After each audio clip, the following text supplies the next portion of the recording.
Vote এলে রাজ্যে প্রধানমন্ত্রী নরেন্দ্র মোদীকে দেখা যায়। এদিকে রাজ্যের 100 দিনের কাজের টাকা ও আবাস যোজনার ঘরের টাকা আটকে রেখেছে কেন্দ্রীয় সরকার। এর প্রতিবাদে জনসভার ডাক দিয়েছেন মুখ্যমন্ত্রী মমতা বন্দ্যোপাধ্যায় ও অভিষেক বন্দ্যোপাধ্যায়। শনিবার সেই জনসভাকে সামনে রেখে জলপাইগুড়িতে দেওয়াল লিখনের পাশাপাশি ব্যানার টাঙালেন যুব তৃণমূলের প্রাক্তন জেলা সভাপতি তথা পুরসভার উপপুরপ্রধান সৈকত চট্টোপাধ্যায়।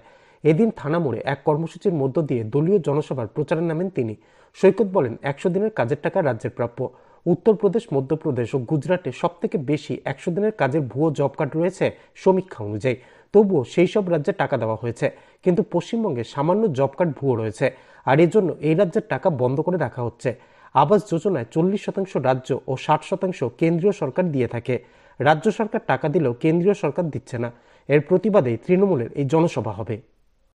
দেখুন, যখনই ভোট আসে তখনই প্রধানমন্ত্রী নরেন্দ্র মোদীকে দেখা যায় বাংলা আসতে এবং বলতে যে বাংলা নাকি স্বাধীনতা সংগ্রামের মাটি। আর এটা কি নরেন্দ্র মোদীর সার্টিফিকেটের প্রয়োজন আছে?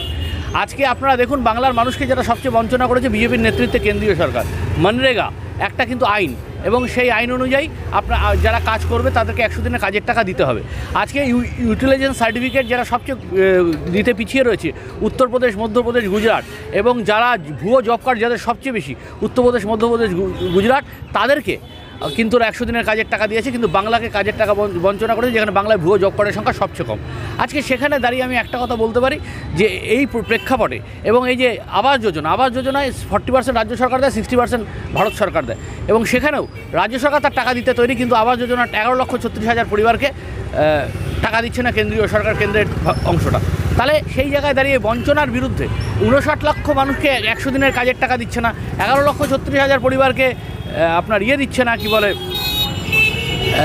বাংলা ভাষায় বাড়ির টাকা দিচ্ছে না। এই প্রেক্ষাপটে দাঁড়িয়ে জনগর্জন সভার ডাক দিয়েছেন অভিষেক বন্দ্যোপাধ্যায়, মাননীয় মুখ্যমন্ত্রী মমতা বন্দ্যোপাধ্যায়ের অনুপ্রেরণা। তারই প্রচার আজকে জলপাইগুড়ি ডিভিশনাল হেডকোয়ার্টার জলপাইগুড়ি শহরে শুরু হচ্ছে পোস্টার এবং দেওয়াল লিখনের মধ্য দিয়ে।